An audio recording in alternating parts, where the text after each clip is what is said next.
Now, today's episode is sponsored by PyCube.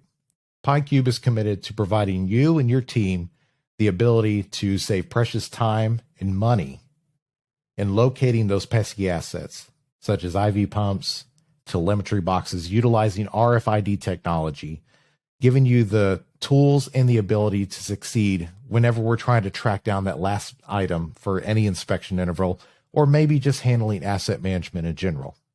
If you would like to learn more about what tools and abilities they can tailor to your healthcare facility, reach out to PyCube, PYCUBE.com. Enjoy the show.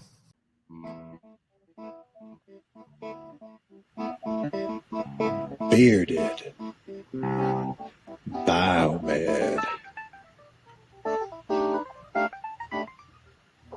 When we started season 2, I started the Bearded Roundtable. This is a conglomeration where I bring on fellow Biomeds, colleagues in the field, and talk about all things within our field that's relevant to us.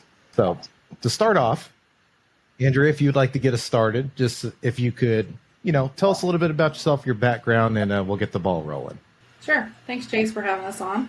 I'm Andrea Brainard. I have been in the field since 1997, so I've been around a while. I've done in-house service. I've done field service for a third-party ISO. And when I started at Children's, I started out as a Tech 1, and I have worked my way up to my current position as a director. Like you said, I love helping the young folks. I think the kids refer to that as started from the bottom, now we're here. Yeah, I went there.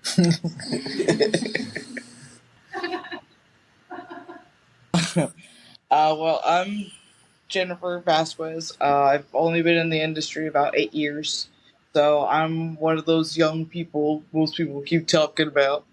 I'm not sure if I can give you clearance on that last statement, though, Jake. That was a little rough.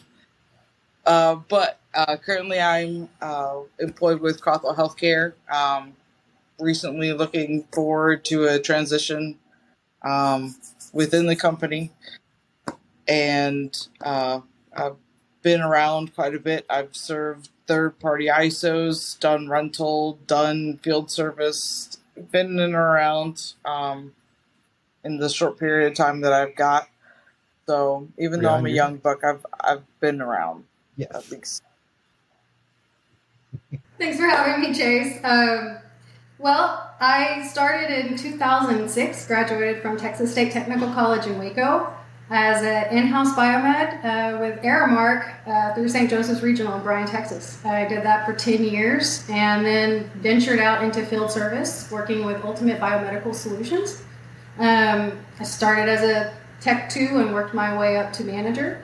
I manage a team of about 5 biomeds, and we travel all over the state of Texas. That's fantastic having all 3 of you on. It's kind of funny that 3 out of the 4 of us are in Texas. It's a small world. More so, Jennifer, we've ran into each other a couple of conferences now, and like I said, while you've only done a lot, hence, while you're here, every one of you, through LinkedIn or maybe Facebook or whatever the conferences, whatever avenues that we have within the field, I truly appreciate seeing how you guys take the time to not only uplift our field, but do so in a manner that we bring attention to maybe something that should be addressed, picking up our P's and Q's as biomeds within the field, bringing attention to something that, one thing that comes to mind specifically. So, Rhiannon, I saw a post on LinkedIn to where, you came across a particular repair of some batteries that should have been changed. There was absolutely no excuse whatsoever. And it's the little minuscule things, not paying attention to the details, biomeds, that gets us into trouble. And that's the kind of stuff that we need to instill in these younger techs coming into the field, letting them recognize that we have to obviously take the job seriously, but mind the little details, because the little details can end up hurting somebody. So I appreciate, just every little thing that you guys do for the field. Obviously, being female biomeds, I definitely want to get into your perspective of being a female within the field, because we don't have enough. Plain and simple. The percentage in comparison to the 50 and older white male is astronomically just ridiculous. What are some experiences that you have came across that, you know, we could do better within the field, and obviously outreach to the younger generation to get more females into the field? I mean, you know, I'll say that was a big driver for me to get into the field back in 1995 when I started college at TSTC. Is I didn't have a clue what I wanted to do with my life. I'd always fixed cars. I'd rebuilt engines. So I was, I knew I was mechanically inclined. Just didn't want to be dirty all the time. And the guy I was dating at the time, who's now my husband, he had to go to TSTC to get his degree in diesel mechanics because military wasn't good enough back then. You had to have a piece of paper. So I'm looking through the course catalog, going, oh, this looks interesting. So I went and talked to the dean at the time, and he's like, yeah, he goes, you get to fix stuff, you get to be in an inside environment. He goes, and then the one thing he said, he goes, and right now it's a male-dominated field. And I literally turned around and said, sign me up, because that's who I am. It's like, oh, you're saying only guys do this? Okay, well, let me put a stop to that and show you, right? So that's been my driving force this whole time is, getting the word out, and how do you get that word out? Get out, trying to get more women in STEM fields just in general, not even necessarily biomed, but get interested in the mechanical, fixing cars, Right. doing things with your hands, and that's why I've been really involved in trying to get on these college boards, talk at Amy, talk at MD Expo, do things like this, is to get the word out. Not necessarily also to females, but to anybody. I feel like just simply being an inspiration to others through social media networks helps a lot to inform other people about what our industry is.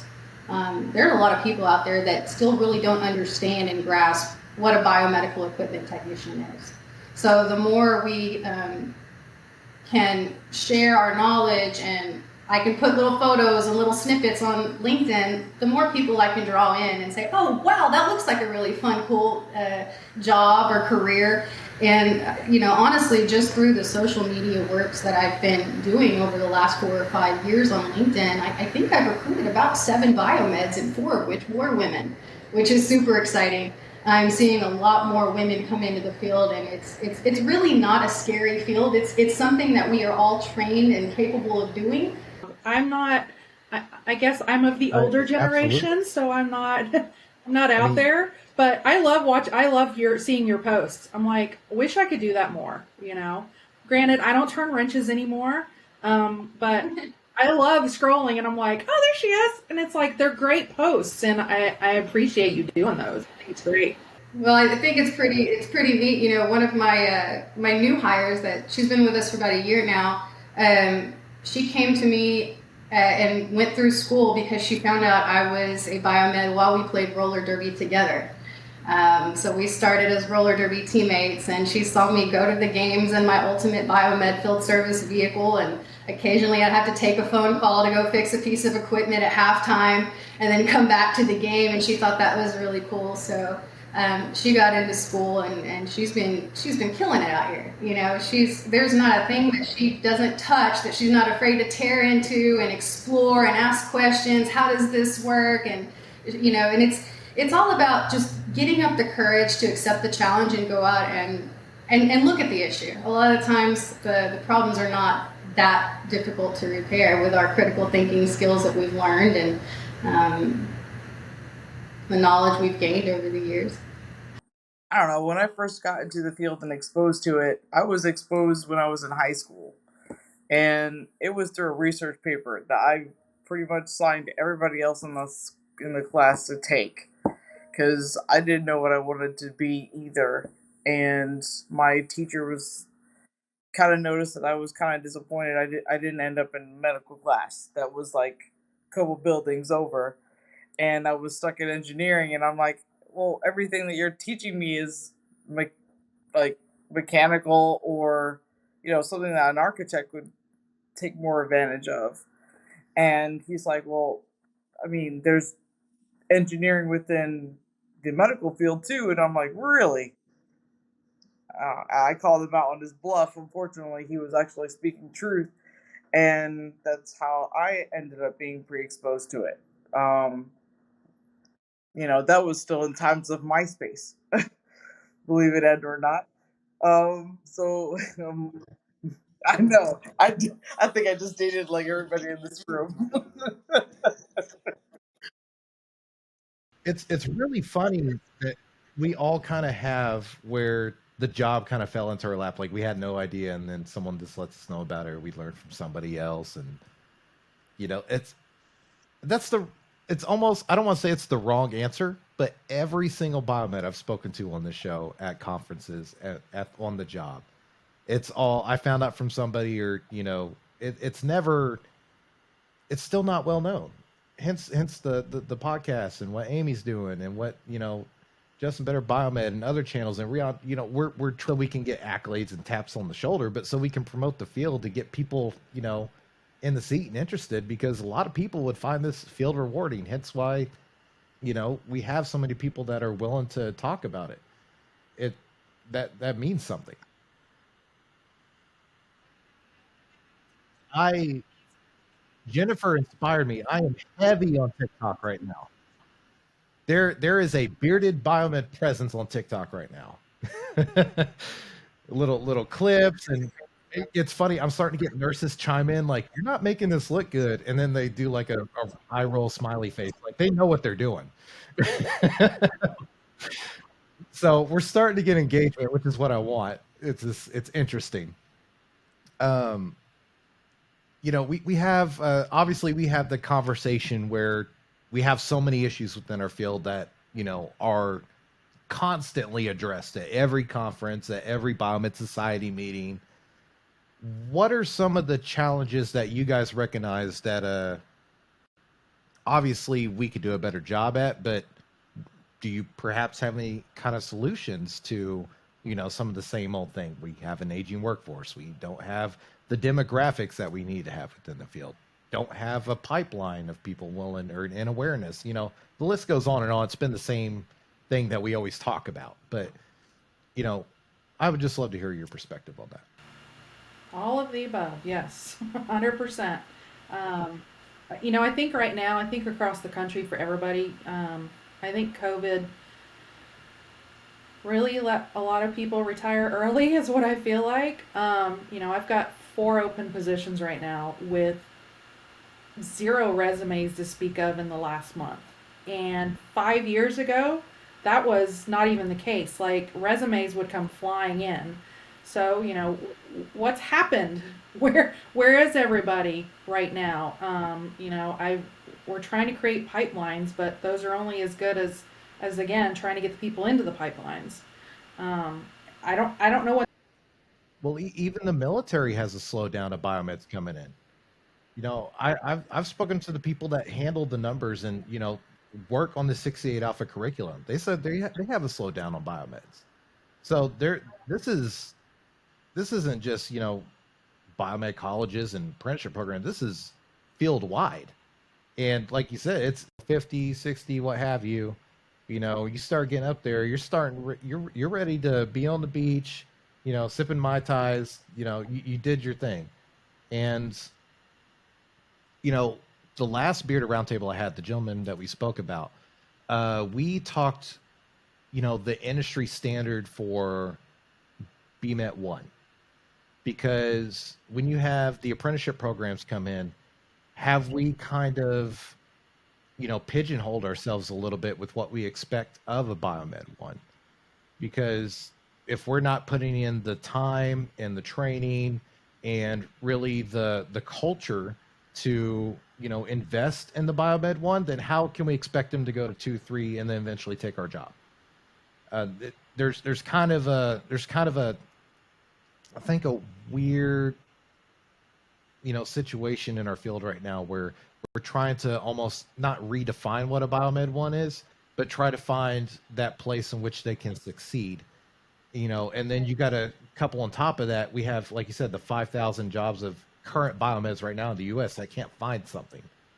So there's just a lot of things that are playing against each other, and we can't rely on Amy to solve that for us. Amy facilitates a lot of things for us, but we can't. I feel like a lot of biomeds in our field, like you said, we're introverted. We kind of just like Amy got it, HTM Jobs got it, Technation, whatever, 24/7. Like, those organizations out there, they're doing the work. We don't need to chime in and contribute and volunteer our time. Well, I'm also seeing issues, with retaining the employees once we get them. We're hiring. I'm seeing a lot of employers are hiring entry-level techs because the pay is where they want it, and they're expecting the entry-level techs to perform Tech 2, Tech 3 level jobs. And that's setting that entry-level tech up for failure, and it's causing safety issues in it. Not to mention the strain it's taking on your veteran technicians that have been around in your leadership committees that are actually trying to train these entry-level techs to do things safely and correctly. So the expectations are really high from these employers for those entry-level techs, and they're not willing to pay the money that they deserve. So you've got all this competition out there that's going to pay higher than the employees you're going to get, and coupled with everybody's wearing more hats now than we've ever worn in the past. Everybody's wearing so many different hats because we have to play so many different roles due to the lack of people in the field. If I could go out and be a team lead and a tech and that's my sole job, I would be killing it out there. But we're trying to be materials managers. we're parts deliverers. We are identifying parts now because we don't have part procurement teams present all the time. There's so many other dynamics at play. So it's how is your team culture and how are you retaining your employees? That's a big one. All of the above, yes, 100%. I think right now, I think across the country for everybody, I think COVID really let a lot of people retire early is what I feel like. I've got 4 open positions right now with 0 resumes to speak of in the last month. And 5 years ago, that was not even the case. Like, resumes would come flying in. So, what's happened? Where is everybody right now? We're trying to create pipelines, but those are only as good as again trying to get the people into the pipelines. I don't know what the answer is, but a lot of it is recruiting and trying to get more people. I mean, there's 5,000 jobs open, and David Brodigan only graduated 5 recently. TSTC's not graduating very many either. There's not enough support, and that's just here locally. And look how many NDFW, how many hospitals there are. Got to figure out how to grow everything. The other day, I was looking through TikTok because I am one of those younger millennials, and that's all I ever do. And you you hear everyone complain about nursing and teachers and everything else. I had enough gall and be like, well, what about biomeds? Like, where are we at? I mean, you hear about shortages everywhere else, but nobody tends to consider the support staff for those same jobs that people say that there's shortages for. Have you noticed any kind of like within the biomed field? Because I've only been field service. That my whole career has been field service of the HTM industry. Have you noticed any kind of difference in culture or expectations of a biomed within these different sectors of the HTM field? Yeah, no, I completely agree with you. I think I'm seeing that struggle. People are leaving because other organizations are snatching them up for 50 cents, a dollar more. Sometimes I can't compete with that. From an HR perspective, it's like, well, this is what we pay. This is what we pay. I try to go to bat for my team when I can. But you're right. We're wearing so many different hats now.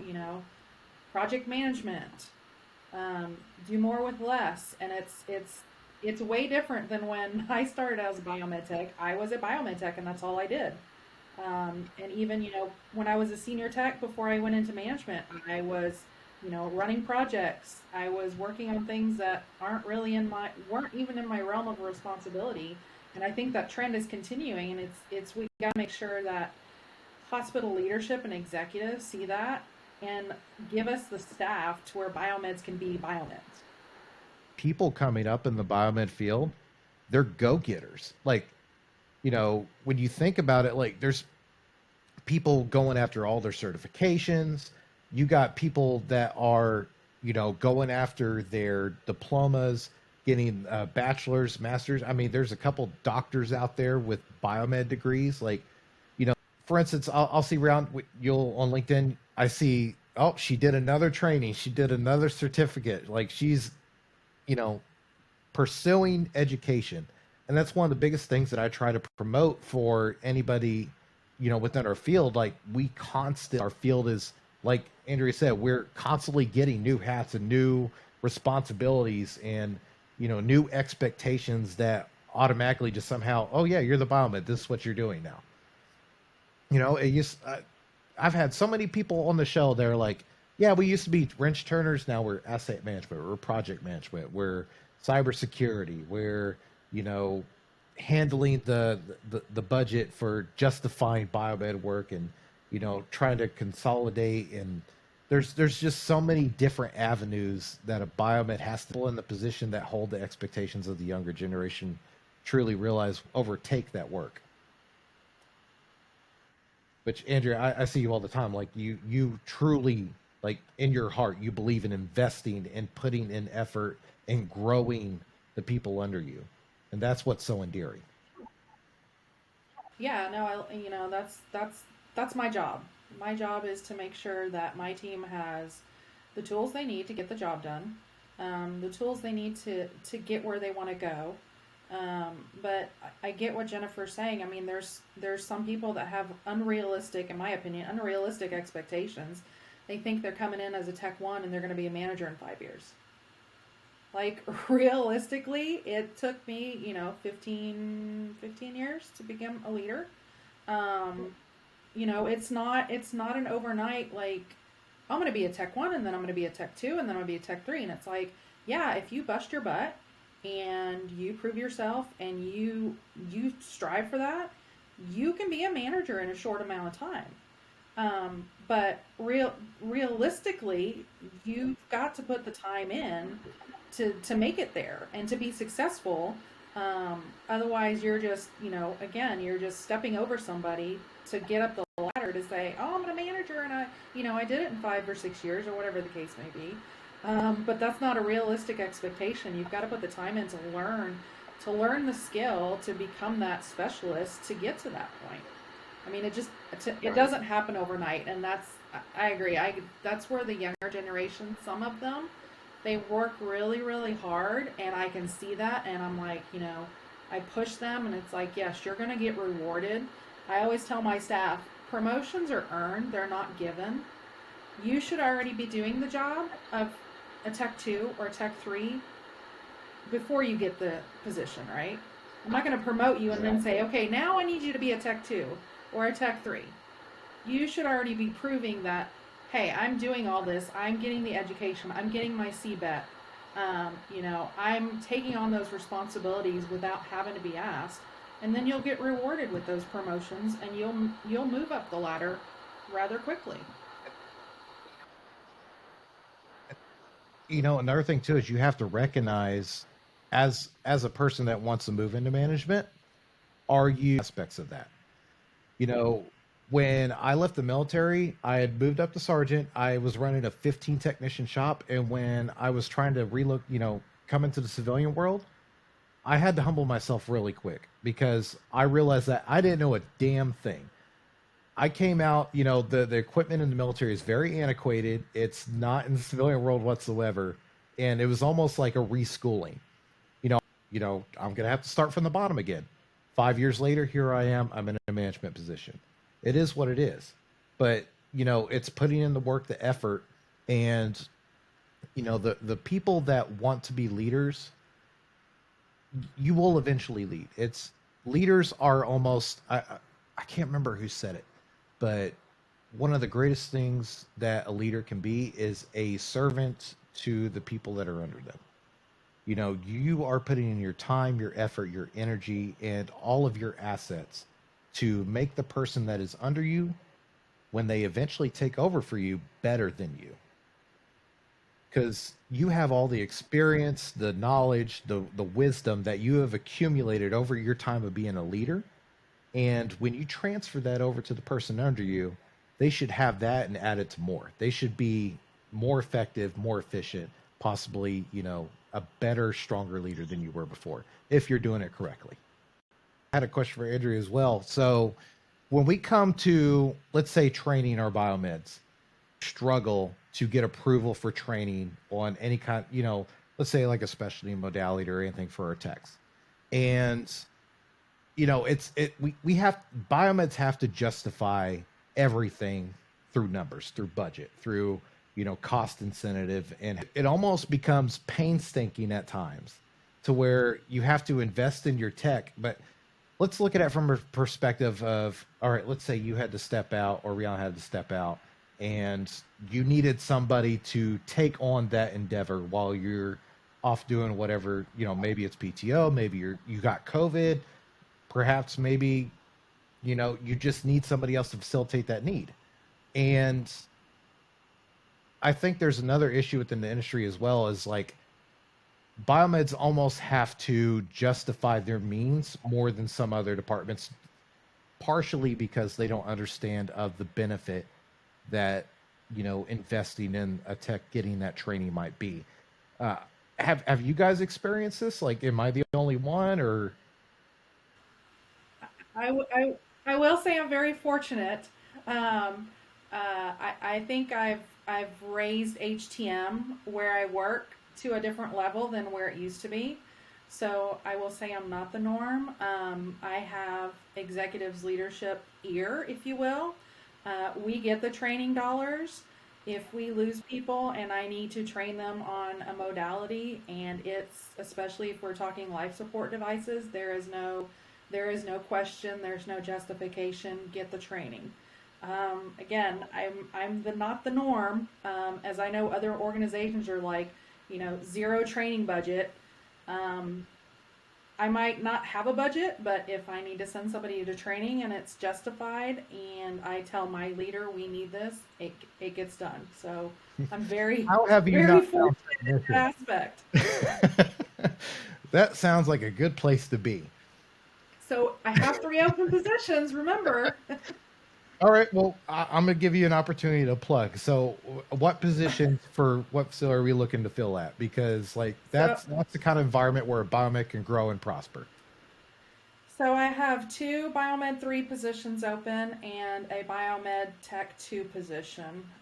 We are looking, I'm hoping to try to find a specialist that knows sterilizers. But anything else is open to whatever they want to do. You know, my staff gets to choose the path they take. If they want to specialize in respiratory, we try to make it happen. You know, obviously everybody has to know everything, but once you get to level tech 2 and 3, it's, you know, hey, I want to work in the OR, or I want to specialize in respiratory, I want to do ECMO, whatever the case may be. You know, we try to accommodate that. Oh, when you get to that realm, acclimated to, you know, what the field is like, and then when you get tech, like, you know, there's no such thing as biomed specialized in everything. It just doesn't work that way. Like, we have some technicians that are like, the guy can decipher software and IP protocols and all kinds of stuff. Like, he is like a wizard, but you know, he has no interest whatsoever in working on anesthesia. Like, he's our imaging guy. That's what he wants to do, and people are just tailored for that. So, as a leader as well, you kind of have to, you know, look at your team and see what their strengths are, what are their interests. Because, you know, one of the things I learned from the Army is, like, you have to understand that not everybody is built the same. Everybody has different hopes, different wishes, different learning styles, you know, like to be managed a different way, have to be talked to a certain way. And I mean, as biomeds, we kind of experience this day to day dealing with clinicians as well, because, You know, you have some people that you can just chat it up, have a conversation about sports or what you did on the weekend. Others just like this want, you know, what did you do? Did you do have I have some customers that are just like, all right, give me the bare bones, just what I need to know and get the hell out of my face. And others just like, you know, they're most friendliest, some of them have become friends. It just that's part of the world that we exhibit is we have to, you know, acclimate and traverse the different clinician personality. But when you get into our realm, we talk with simplicity, we talk with elegance, we have a rapport with our customers, we build relationships. And that's also like what the older generation, like, you know, I had Al Moretti and David Brodenham and Pete and, you know, everybody come on and they're like, you got to make the rounds, you got to go talk to people, you got to build that relationship. Because if you're not doing that, they don't, for the most part, they don't see what you're doing, they don't see the value that you're bringing to their facility. So, you know, especially I would imagine even more so for you guys is because you have to, you know, I imagine you guys had to fight for a lot of what you're wrongly, you know, that you guys had to fight for where you are today to, you know, work harder than I'm guessing some of the other gentlemen that had to in the same position. But, you know, that's why I wanted you on here today because, you know, the female bio, I can't put a toe to them. Like they, something about the female mind, like you guys just have an attention to detail that I will never be able to fathom or, you know, be able to replicate. It's that's why I want so many more female biomeds in the field because you guys bring something to the table that the traditional, just regular, you know, male can't, and that's beneficial in this kind of field. I don't want to lead. I want to be a biomed. I like just doing my job. And they were no, Rhiannon, I think you're going to be a good leader. Um, so I tried it out for the first year or so, and I was like, man, I can get better at this. And that's where those self improvement things that you've seen me post on LinkedIn. I've been doing all the management courses. And, well, you know, one of those things is they help. They work. They help me so much in navigating my day and you know my ultimate goal in running my team is I want every member on my team to be their own fierce independent leader. So I feel like if I build a crew of leaders, that's going to take some of the bulk of those the needed jobs off of my plate and allow me to run my team. And then if I'm out and I have to step away, guess what? I trust that my guys know how to do the job, and I trust that they're accountable and they're going to take care of the next guy coming in. And so by doing those self improvement courses, it's really giving me the foundation to build my team the way I'm trying to. Yeah, women like yourself have really taken that stigma and threw it on the ground. Like, I mean, look at today. We have the CEO and VP of Amy, both women. We have multiple women's in director positions, lead manager roles, you know, head of biomed societies. Like we have women that are really like taking the field by storm and are doing it, you know, with probably more adversity than any male will ever, you know, experience. And I'm appreciative of that because, you know, a lot of my experiences and my knowledge and, you know, just some of the training that I've got have been procured by women. Like I I hate seeing the, you know, the demographic that we're only 7-8% women within the field. Like what do we need to do to, you know, make this known that this is a women driven field as well? Like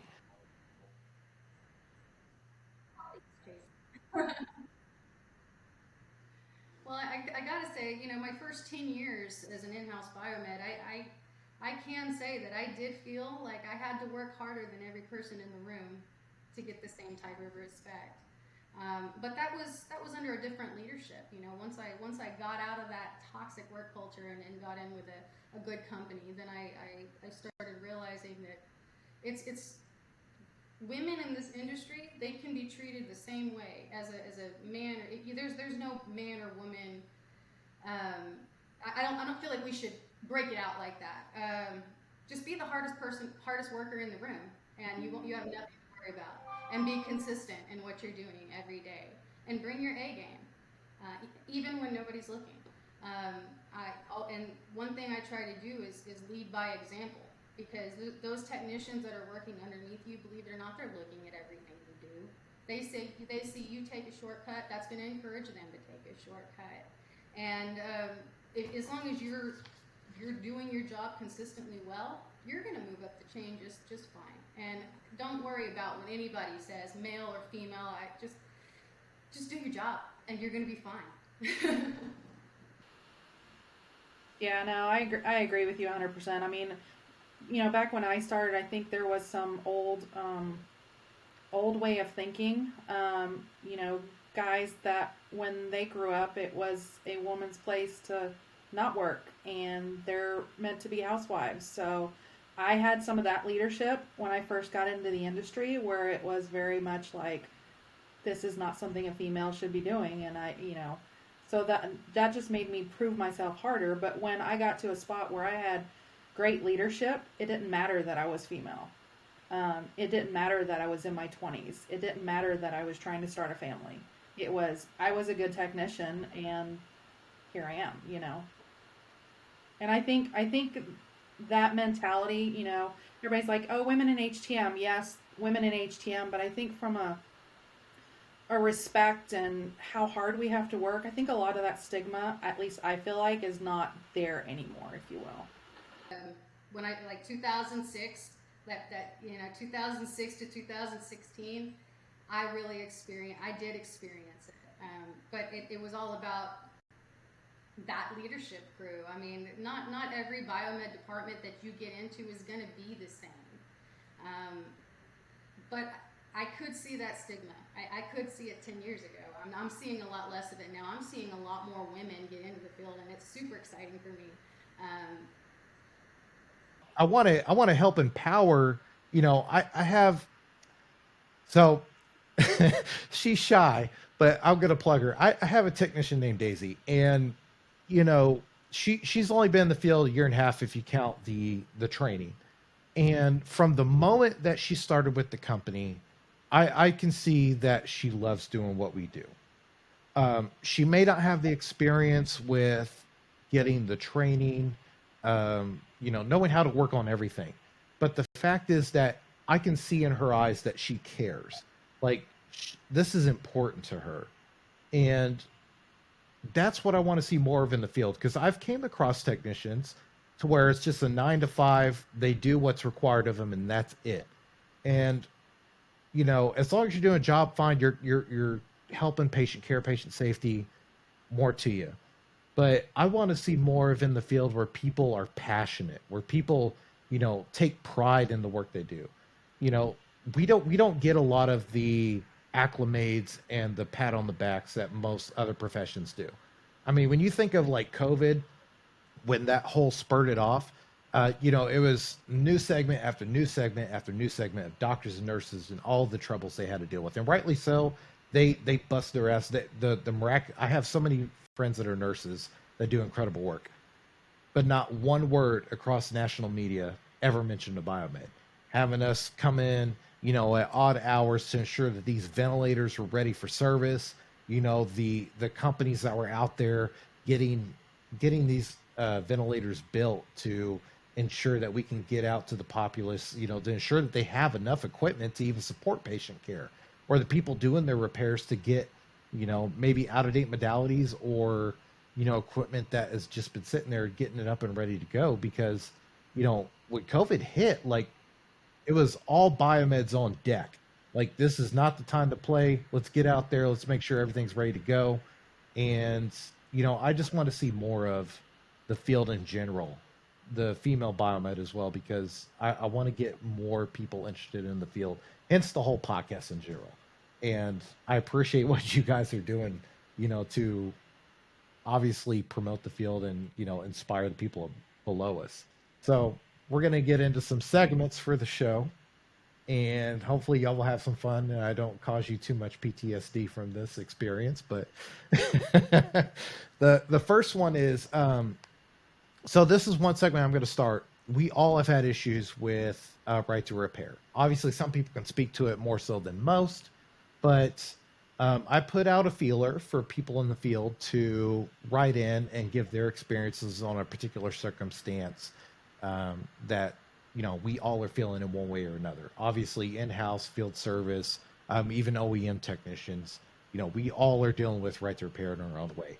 So I would love to caveat this uh, email that I got from a particular young lady to just bring up this topic. So, OEM bad practices. so I have made my position completely clear on this podcast about how I feel the right to repair, and it's an ongoing, congressional fight. We did actually have Justin from Better Biomed go speak to Congress along with Dustin Zimmerman from Avante Health Solutions. I believe it was the first week of July. I'm very excited to have them on the podcast eventually to discuss this. But in the meantime, I would like to read this message from a certain lady that's actually, outside the standard U.S. scope. So, hello, I saw your post on Facebook. My name is Kenichia, and I apologize if I butchered your name.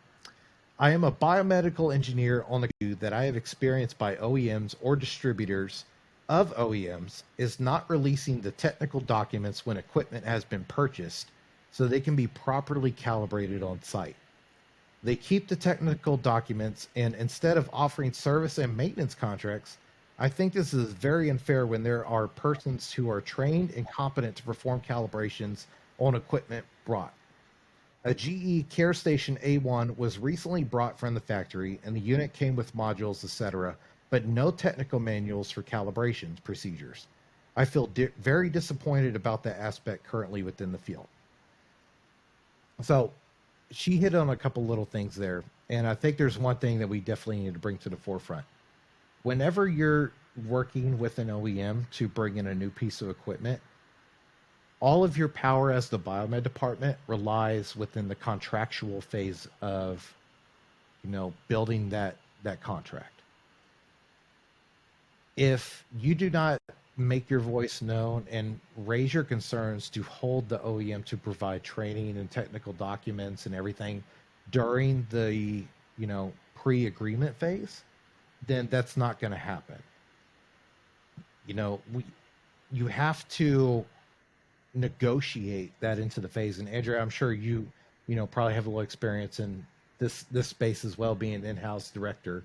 But as a biomed, we have to take, this goes to where you have to have relations with the C-suite to where they recognize that they need to bring you into this discussion, because as OEMs bring in equipment, they're not going to readily make that stuff available. You have to hold them to the fire, because once that contract is signed and done, if that's not in there, then they have no obligation whatsoever to, provide you that training, documentation, what have you. Obviously, if you guys wouldn't mind just giving your little, what do you take from this? Yeah, again, been fortunate. I have a great relationship with supply chain. I have those great relationships with the clinical departments. They trust what we do, and we ask for that stuff up front when we do capital purchases. I'm part of the capital purchase, I wouldn't say committee, but I have a say. They come to me. I'm part of the approval process, so any capital request comes in, I have to approve it. When it comes to a medical device, and I always put in there, must get manual and request training. I'm not a proponent of, if a biomed comes to me and says, I have to have training on this to work on it. No, you're a biomed tech. If I give you a service manual, you should be able to work on it, right? But of course, there are instances where it's like, when you're talking ECMO machines, ventilators, yeah, you should get training. If you're coming to me saying, I need to be trained on how to fix a monitor, no, you need to pick up the service manual, right? So there's differences there on when we're requesting training, but, especially in the last couple of years, that's a big push for us. And sometimes it gets accommodated and sometimes it doesn't. And if it doesn't, and I feel like it warrants education training, then again, I budget for it. I talk to my leadership and say, hey, we really need to get this. It wasn't included for one reason or another, and here's why. And again, I just sign up for it, and we usually get it. So we're not selling the contracts. We have sales guys out there selling the contracts, and the Biomed goes in, oh, what a surprise. What do I have today? So I feel the pain of trying to source the manuals and call the OEMs and, hey, can I buy this manual? Can I do this? What's the training like? And then having to justify, we can't get into this training school because this piece is obsolete. So we're going to have to break the news to the customer that, if we can't find a manual, then we're going to have to outsource this, and things like that. So I feel the pain of not being able to access service manuals. I'm a highly capable engineer. I can read a manual. We got to realize too that the people that are approving these contracts and these approvals, they probably don't have the insight of what the cost might be afterwards during the repairs, because let's be frank, the OEM does not make their money by doing the standard purchase agreement, service, warranty, what have you. Their money comes from doing the after service, after stuff degradates over time, after materials need to be replaced.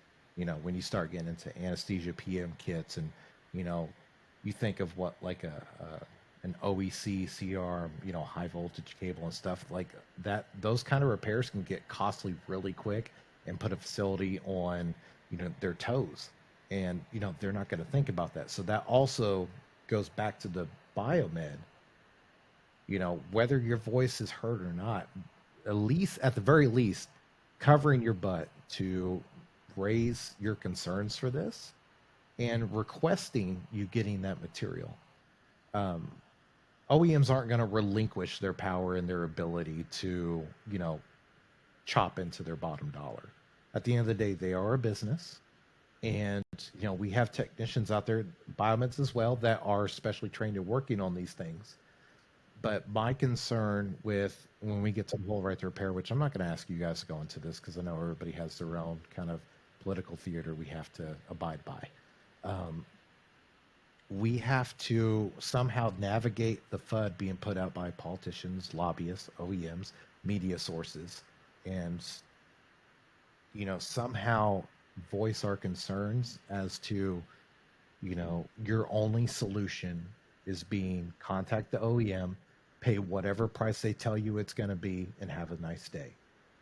So at the end of the day, the OEM is going to look after their bottom line. And Biomeds, it is your responsibility to not only your ability to be able to service that equipment, but also your ability to take care of your facility, or maybe multiple facilities, your field service, to raise your concerns and make sure that during that pre-phase contract agreement negotiation process, to make sure that they go and get those, service literature, training manuals, etc., from the OEM.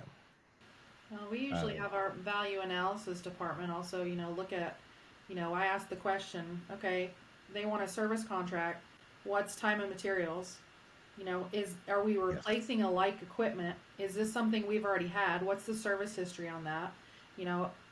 Our clinical customers are coming to us now and saying, hey, do we need a contract on this? So we go and look at the service history, and if it's not, if the service call's been once, it's like, no, go time and materials. You're wasting your money doing a service contract.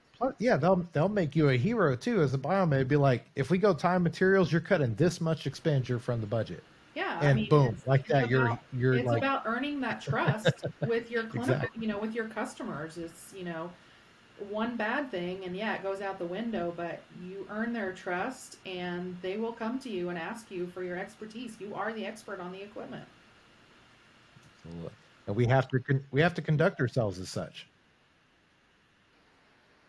It's the worst feeling in the world when you have to tell a clinician or your customer that you've built rapport and trust with that my hands are tied because they will not provide any support whatsoever to us. And it's like you just see the life leave their body, their eyes, and it's like I don't know what to do other than telling you to go ahead and contact and have them send a field service rep out to you to take care of the problem. which is funny too, because some of the OEMs will actually contact some of us ISOs to go take care of that service for them. But if you look across the general media, Forbes magazine, and all the other ones putting out the FUD, the FUD, saying that, you know, if we work on these right to repair pieces of proprietary equipment, that patients' lives are going to be put at danger, the OEMs are reaching out to us to do the service because they can't get out to every nick and everywhere across, especially Texas. I mean, I know, you know, there's so many like nooks and crannies within Texas that OEMs will not go out to that we do, and they tap on our shoulder to do it. You know, there's so much disinformation, or maybe not really painting the biomed in the right light. And I don't hold any of this against our OEM biomed technicians, because they're a part of our community too. And oddly enough, a lot of them are the ones supporting us within the in-house or the ISO position, giving us the manuals or giving us some suggestions or what have you, supporting us behind the scenes. So get into the next game. Here we go. Acronyminal soup.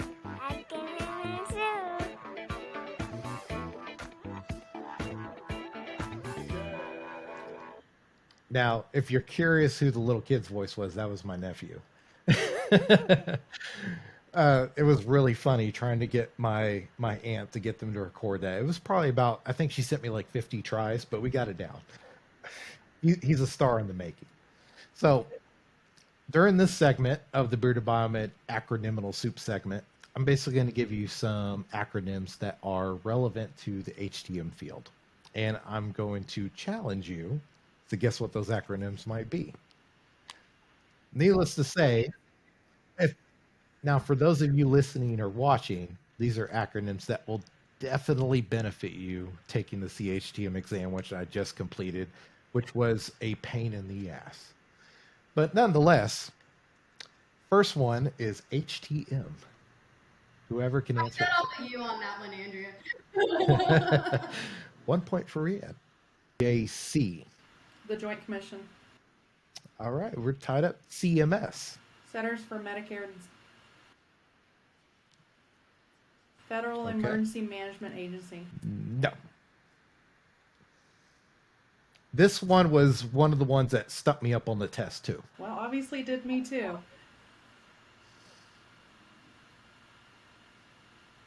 FEMA. I will tell you that it is failure mode and effects analysis. I really don't. An acronym that we would never use in practical exercise. Exactly. Let's just say that. I wouldn't know. So the last ones we're going to get into are NFPA. National Fire Protection Agency. Jennifer, I see you have joined us again. We are playing acronyminal soup. So if you happen to know what this acronym means, then just feel free to let it loose. We only got 2 more left. You can see how much I hated this exam. NFPA 101. Can I go get my book?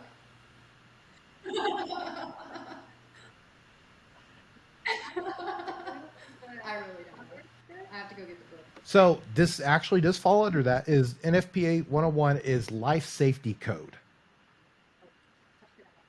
Since we brought up power strips, let's just bring this to the front. Like, power strips have been a pain in my ass when it comes to biomed work lately, because none of the clinicians understand that if they are Joint Commission, DMV, whatever accreditation agency they use, the power strip has to be mounted and it has to be hospital grade. I am so tired of seeing a Dollar Tree power strip on the floor right under a surgical table. Get it together, nurses and doctors, please. We're trying to do you a service here so you don't get flagged on the next inspection. My biomeds have started carrying self-tapping screws, and I've given all of my materials managers the link for the hospital grade UL listed and approved power strip, and as I see them and we need them, we just mount them to the cart. It says we do our maintenance to keep them compliant. But the caveat of that is you have to make sure that they're not exceeding 70% opacity. That's tricky when you're not an in-house biomed. whenever I get recommended as a biomed from a clinician, what power strip do I need to look at? You're typically going to be safe looking at trip light or wire mold. So I guess we lost Jennifer. If you're listening or watching, sometimes the internet just doesn't play nice with us, and that's okay. She's dropped some gems while she has been here, so I've enjoyed having Jennifer. Let's get into the next segment. Here we go. And this is where we ask the age-old question. Would you rather? Voiced by yours truly. Thank you very much. So in this segment, I'm going to give you 2 different repairs, and you have to pick which one you would prefer. And these are provided by biomeds within the field that they particularly hate or, aren't quite fond of. So, would you rather replace a hydraulic jack on a stretcher or trace a pneumatic or hydraulic leak? Replace the jack. Yeah. Some of these leaks, especially in like exam tables, and especially the hydraulic leaks are a lot easier than the pneumatic leaks sometimes, because then you got to get tricky with like soap to make bubbles and stuff. All right, next one. Would you rather, I think Rhiannon would appreciate this one. Would you rather replace an O2 sight glass on a Steva anesthesia unit or remove a wiring harness and replace it on a striker bed? What did you say about the Estiva? Replace a what? So replace the O2 sight glass. O2 sight glass? So yeah, so let's say you have your N2O, your O2, and your compressed gas. You have the little sight glasses in the front, and there's a crack on it causing a leak. It's actually behind it. The hose plugged into it. Let me do that one. Well, you do this all day long, so it's like it's second nature to you. I had to. This one I submitted. I had to do this several months ago, and the amount of stuff that you have to remove from the back of the unit to get to the sight glass was more than I cared for. That does not sound fun. I will tell you, I don't know if you guys have removed a wiring harness from a striker bed. I would never want to do it again. You have the wiring harness. I'm talking all of the wiring that connects all the motors, everything within the bed from one side of the bed going through the rail, connecting both side rails, and then to the back. It was several hours of just making sure, just like slowly moving everywhere for it. I don't care if we're working on hospital beds. It's just sourcing those parts. They've been so hard to get, especially lately. Let me work on Okay. anesthesia. This will transverse to different people. So, would you rather search for a missing telemetry box or fix 10 wheelchairs? 10 wheelchairs. And see, that's what gets me is a lot of people don't realize just like how difficult it can be trying to locate some of these things. That I had an episode post. I interviewed the guys from PyCube. They help you locate assets and stuff like that. They said they found an IV pump in a ceiling. I have found equipment stashed under sinks. I've had surgical light sources tucked into patient's house that I had to go out, pick up, and bring back. That is one of the hardest things we have to do as biomeds is play Where's Waldo with medical equipment. I found it funny when you were talking about the tele box because I go back to my in-house days and I was searching for those tele boxes everywhere. And what we had to do was start going to the laundry. We'd go down to the basement of the hospital, go where they were washing and drying all the sheets, and they'd have them stacked up for us. That and the little epidural pumps. And it was just, they just sit there for 2 or 3 weeks and nobody would know. All right. Well, I appreciate y'all being my guinea pig so far. I got another one for you. This segment, let's get into it. It's more of a just tapping on your experiences. So let me. Oh, hit the yeah, button here. sounds good. That is not the right one. All right. Here we go. Oh, the modality.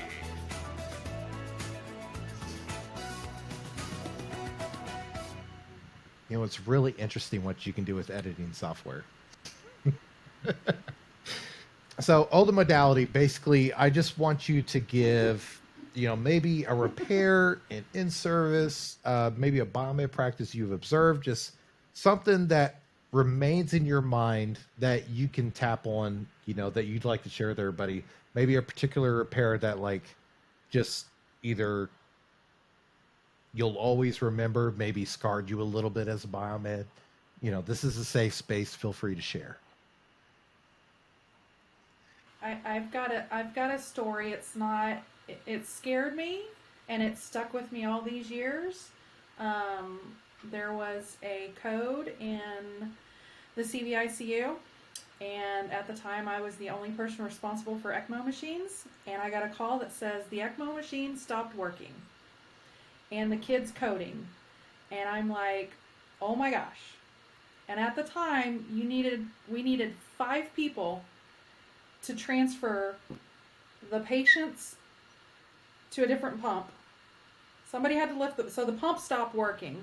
So I needed somebody to unplug the pump, undo the screws, unplug it, somebody else to lift it, somebody to take the tubing out of the raceway, and then do everything in reverse. Meanwhile, there's 20 doctors in the room, kids coding, and I'm like, okay, here's the pump. Meanwhile, the pump weighs, I don't know, I think it weighed 60 or 70 pounds. So that has stuck with me through my whole career. It's the worst thing I've ever had to do. I was sweating bullets because you're like, okay, this kid's hands is, his life is in my hands. I got to make sure that this pump gets swapped out, everything gets plugged in, we restart it, and it works the way it's supposed to. It did, got it all done, but that one story has stuck with me and it still makes me all sweaty talking about it. Well, mine's not as scary as yours, Andrea. But when I first started as a biomed, I was scared of the surgery centers. It made my palms sweat. I got racing heart. And one of my first calls into the OR, we had a bariatric patient on a Steris 3085 OR table, and the patient was stuck in Trendelenburg, and they couldn't get him down. So I was there. I didn't have any other help at the time, and we all carried a pager, and it was my day to carry the OR pager. So I go first look. Oh no, the patient's upside down on this table. What do I do? Lucky. And I had to go under the table while we had the blue drapes out to try to figure out what was going on. And all it was the foot was not seated on the floor, so the bed would not lock to raise or lower the patient. The micro switch was messed up, so I was able to go underneath there and make an adjustment and then turn the bed on and get the bed. That damn micro switch. No. Every 3085 table I have to work on, it's always a micro switch, especially when it's not locking or unlocking. Backup pedals that they put on those beds, and for my lead tech I was able to pick up the phone and call him because I was brand new in the field. I hadn't experienced many OR table repairs. More or less had to go into a room with a patient on the table. So that one did stick with me. There's been others though. There's been so many exciting ones. One of the most common ones I think a biomed experiences is this. Did you plug it in? If you've been to an AMI conference or MD Expo, I was handing out stickers that said, "Did you plug it in?" I had one yesterday. It was a hospital bed. It doesn't turn on. I walked to the back. The power cord is hanging out on the back of it. They didn't even look. I think probably 30% is being nice, but I think more than that probably we experience user error, which is.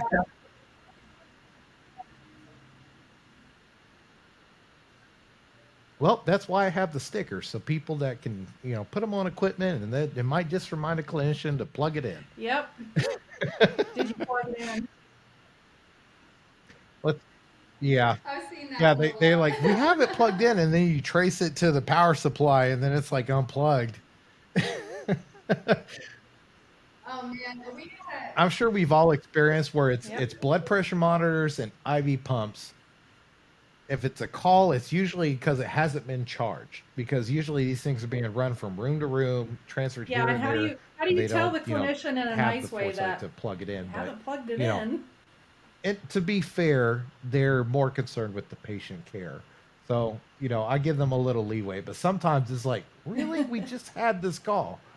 And you just send another call in for the same reason. So, Well, then, not to give like play devil's advocate here, but you can't blame them if like the piece of equipment is like a dynamap to where the other end of the power cord gets plugged into a AC power adapter that they don't necessarily check, but they know for a fact that the power cord itself is plugged into the wall.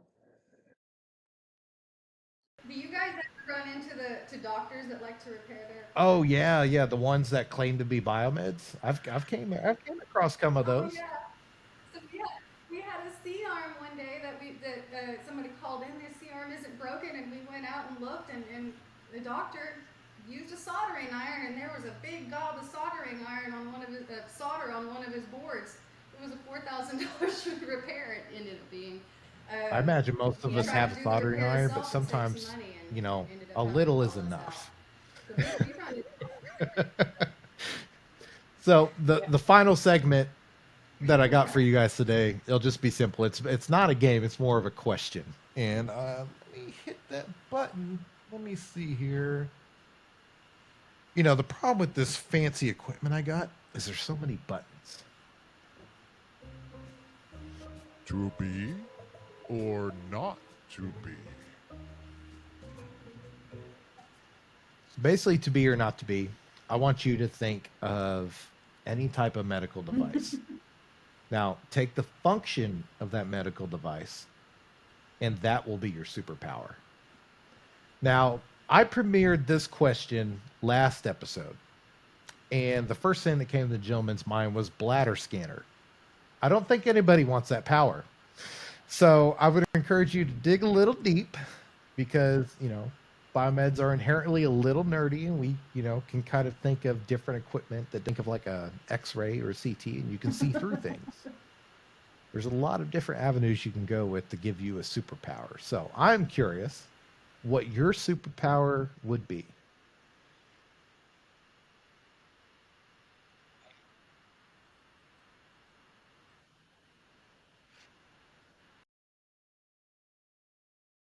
Well, I'll go first because I watched that last podcast and I was like bladder scanner.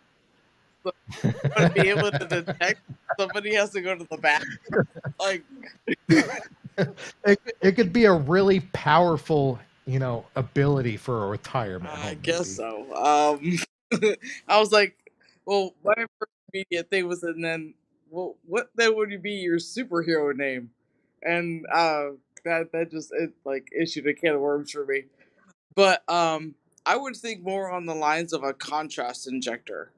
Um, I don't know. I'd be more of a supervillain in this case, but I would like to be able just to inject or initiate contrast. Within you know the the veins of my enemy and just wreak havoc. I don't know. There you go. You get better. I'm looking more of like the lines of all right. So that's your superpower. What could possibly be your superhero name?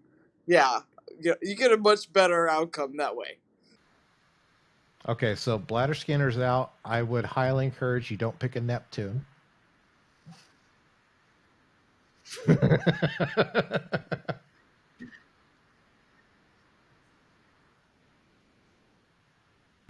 What about maybe a electroencephalograph, an EEG machine, so I can see the brain waves, kind of know when people Okay.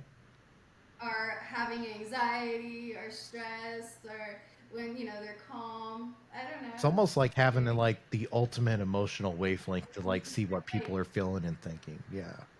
Empath abilities. be really good as a therapist.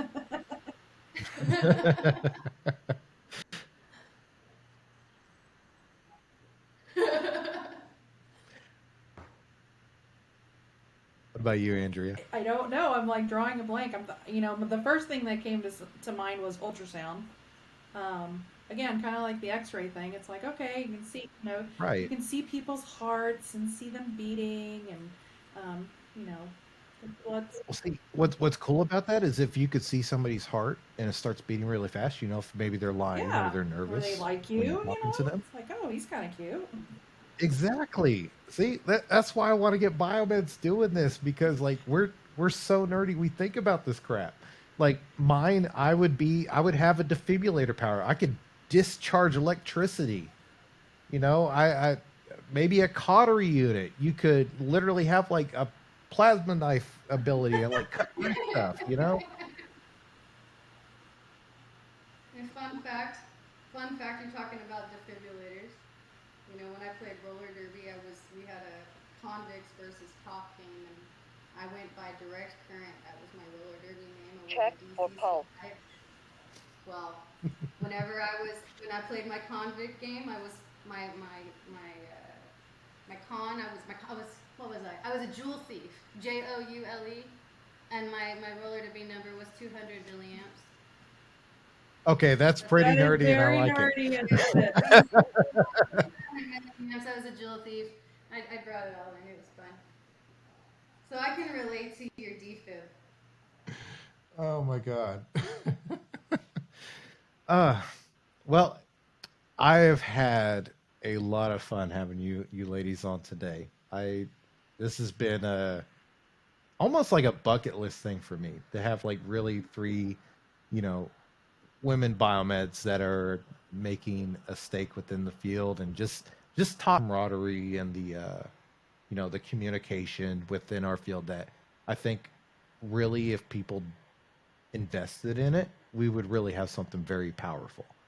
Um, that's kind of what I hope the Bearded Biomed podcast brings is kind of like some, you know, a community, kind of like, people listening to what we do and, some of the crazy a little bit. And you will find no interesting mind other than a biomed because we deal with so much and have so many thoughts going through our heads with some of the things that nurses and doctors and OEMs and surveyors put us through day to day.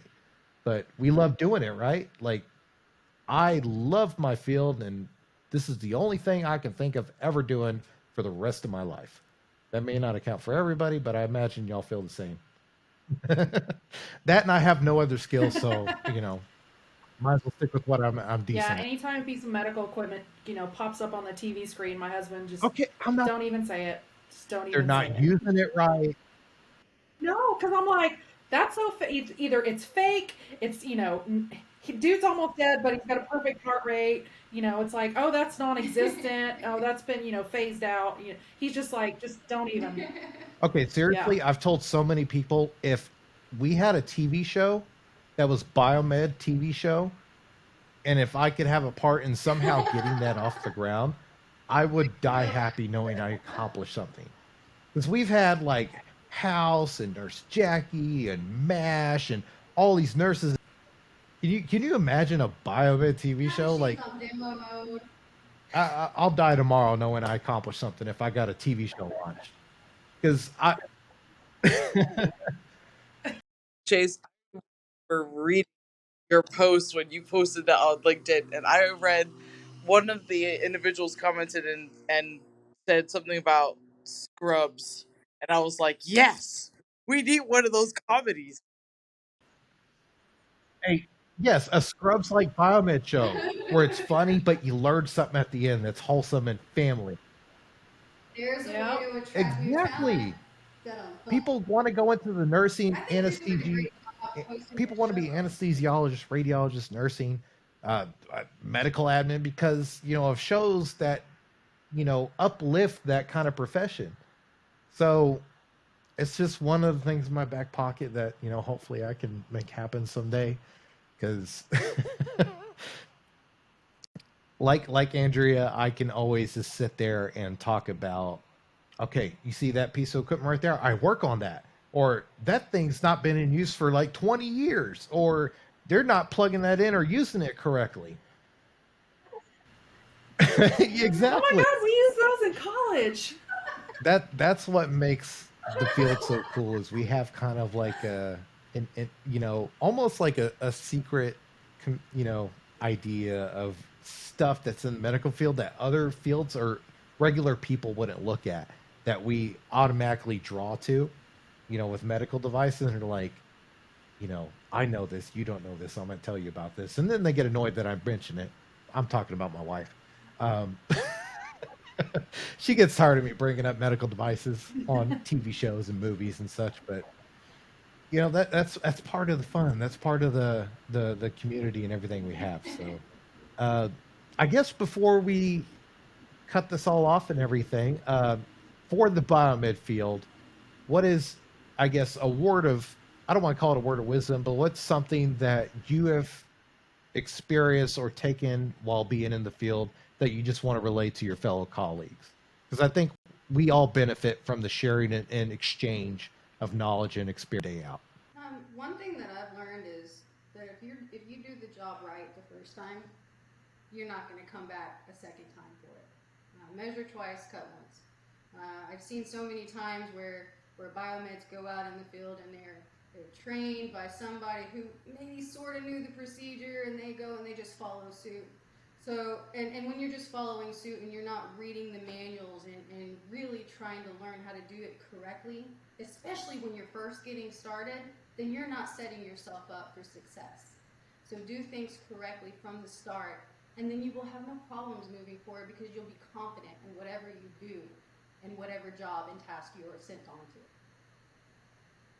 Yeah, and to add on to that, for me, it's ask the questions.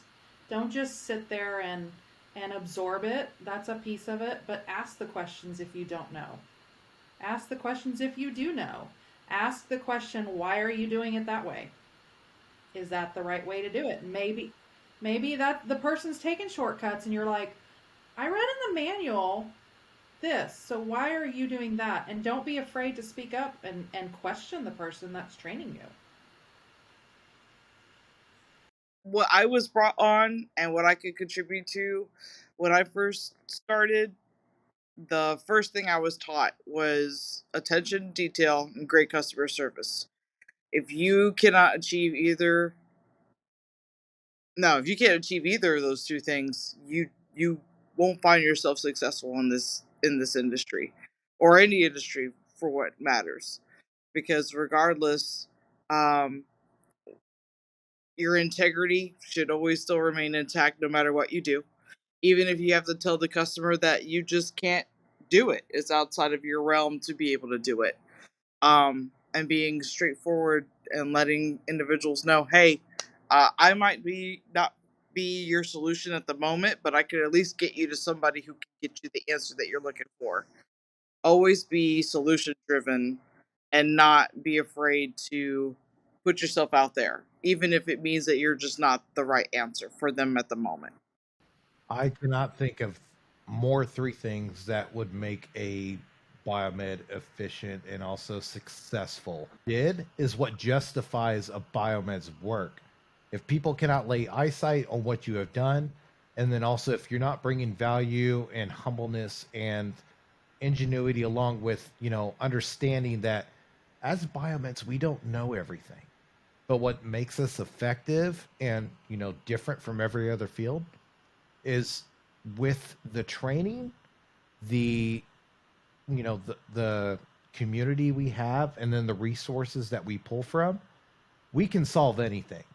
On the HTM Insider podcast, one of the greatest descriptions of a biomed that I heard is that we are solution architects. Now that may not be you directly solving the issue, but by either sourcing out a solution for the medical facility, or by pulling resources from maybe other biomeds, or maybe even tapping a shoulder of a competitor, the main ideal is to make sure that the patient at the end of the day is cared for and is cared for safely. You will not find a biomed within this field, I would imagine, that does this job without that in the forefront of their mind, that everything we do is directly of our patients within our healthcare facilities. Because we are passionate about making sure that the nurses, the doctors, the radiologists, anesthesiologists are able to do everything they need to do to, cure life-saving, injuries, or maybe treat a disease, or obviously take care of viruses such as COVID, monkeypox, whatever random disease decides to hit us next within the next 3 months, because that seems to be the trend. Biomeds are there, willing to tackle whatever the day work to make sure that patients are cared for in the right way. So I want to end this episode with really thanking you guys for doing everything that you do for the HTM field. I'm always going to be an advocating the woman within the biomed field, because we don't have enough. We don't have the support. We don't have, like you said, the stigma is more diminished, but we need to do a better job at bringing in that young female that may not have a avenue, may not know where she wants to be. Maybe she feels like, she is technically driven. She wants to be in the medical field, but she doesn't know where to go. This is the field for that. If anything you take from this episode is we have 3 strong, successful female biomeds within our field, and there's so many more that we can, pull from that have made an impact and will continue to uplift and put towards the effort to, ultimately make the incoming biomeds coming into the field be successful. So whether you get accolades or not, I really appreciate, and I am a fan of everything you guys do on and off the field, to this podcast and talking with me, just talking shop, because I don't see man, woman, I see biomed at the end of the day.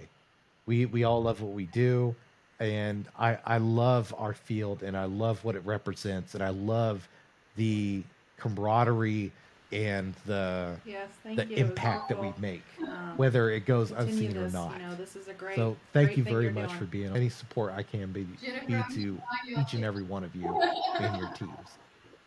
I'm just a fan, so I'm just like starstruck that I'm even. My 11-year-old, she's been trying to get me on there. I'm like, I'm one amongst ladies that I've admired from afar. I'm like, this is. Okay, I don't know about me. I'll get my 13-year-old to teach me TikTok, okay? If you're looking for a biomed job, reach out to Andrea, because, obviously their program sounds like a really good landing spot. Rhiannon, I'm going to continue to be enamored by all of the, continued education that you provide, and the memes and the outreach, and also the chastising of the biomed that doesn't do what they're supposed to do. I love every bit of it. And Jennifer, as you know, we've spoken so many times in the conferences and the TikTok and the support, and I appreciate your support of me.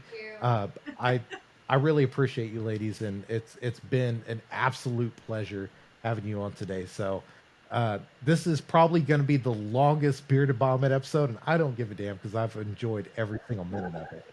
So I appreciate you guys being on today. Thank you very much.